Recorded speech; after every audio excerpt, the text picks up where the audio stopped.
If it's true that sex sells, then why isn't Hollywood cashing in and producing a dozen 50 Shades every year?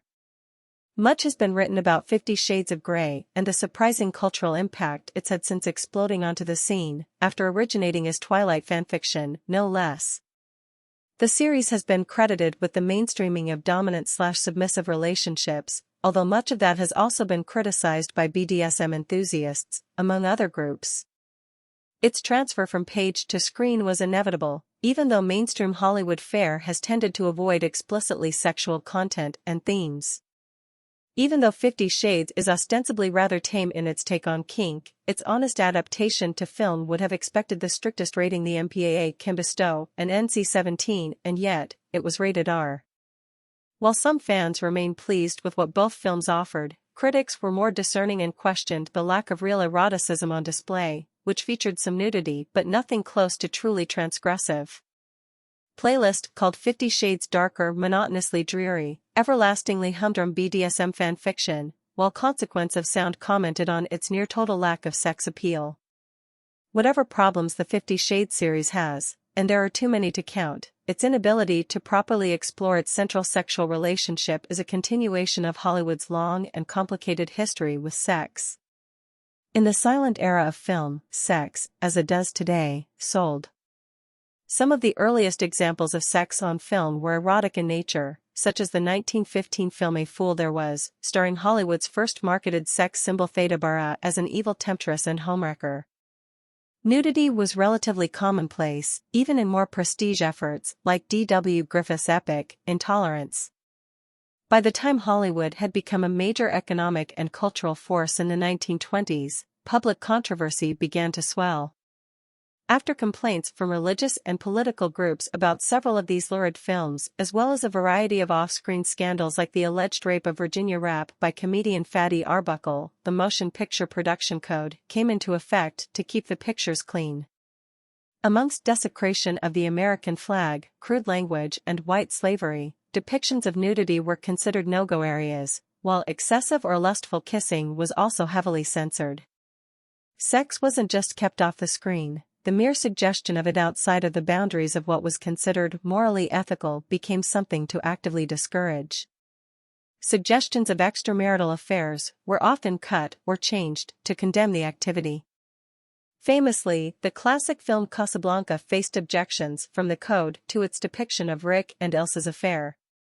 The rigid enforcement of the code affected every area of Hollywood. Dancing had to downplay indecent movements of the body, hemlines lowered to the point where even Betty Boop's skirt was forced to a longer length, and something as simple as showing a bedroom had to be governed by good taste and delicacy because the code decreed them to be inextricably tied to sex in the public's imagination. All of this led to the overwhelming attitude of Hollywood, governed by an arbitrary leader of the American public, that sex wasn't just unsexy, it was wrong. While the production code eventually fell out of favor in the late 50s, its replacement, the Motion Picture Association of America, MPAA, brought with it their own rating system that struggled to overcome the prior decades of attitudes about sex and its place in entertainment. The original rating system included an X rating, which simply meant no entrance to under 17s. An X-rated film wasn't deemed to be explicitly pornographic. Midnight Cowboy famously became the first and only film with the rating to win Best Picture at the Oscars, but since so many pornographic films used the rating, the connection became synonymous to many moviegoers, thus tainting the rating as a legitimate form. The NC-17 rating, which replaced X in 1990, was intended to destigmatize the rating and allow films to be marketed as adult fare.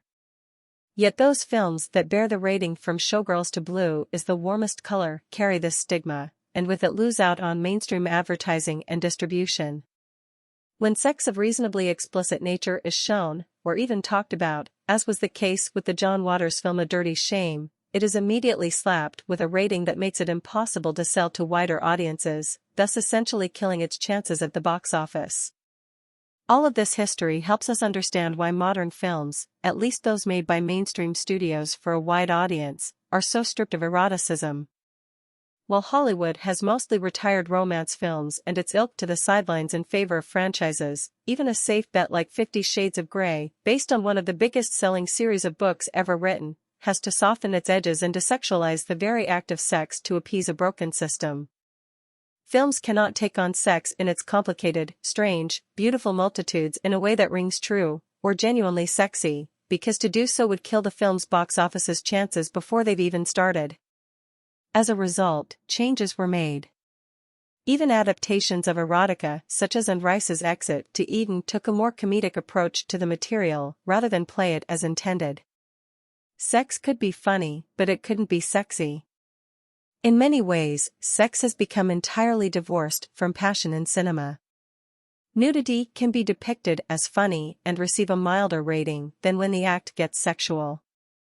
In the documentary This Film Is Not Yet Rated, Alison Anders talked about the denial of pleasure in modern film, wherein sex stops being depicted as a natural act and becomes an almost inhuman practice absent from reality and our daily lives.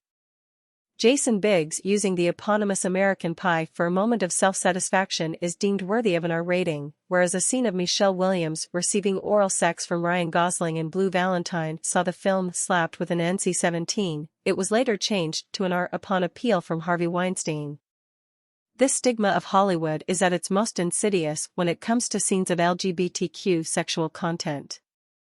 Blue is the warmest color, features extended sex scenes between two women and was rated NC-17 as a result, while Mysterious Skin's rating due to homosexual content led IndieWire to call it another case of the MPAA trying to distort and demean homosexuality, as the graphic sexual content, and the brief, harsh moments of sexual violence, would be entirely acceptable in an R-rated mainstream film had it involved heterosexuals. A 2015 piece from The Hollywood Reporter noted ways in which an R rating would be rewarded by the MPAA over an NC-17, including foregoing full-on nudity, as well as depictions of oral sex and non-monogamous relationships. Like the original production code, there seems to be a concerted effort to police morality and deny humanity and pleasure to those outside of its narrow realms.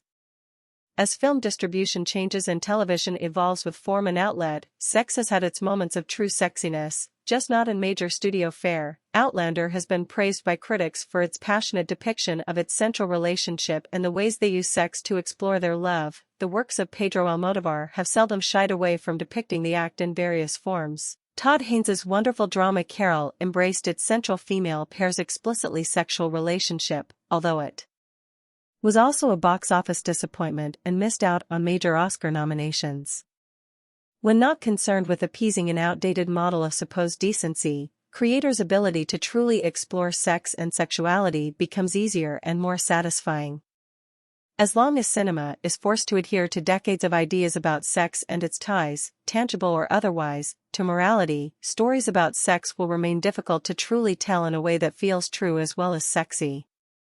Perhaps that's why 50 Shades Darker will make its money back and then some, although the Lego Batman movie is proving to be surprisingly tough competition at the box office, because, as sanitized as it is, and as profoundly dull and safe as its sterilized depiction of kink is, it's the closest mainstream cinema may get to transgressive.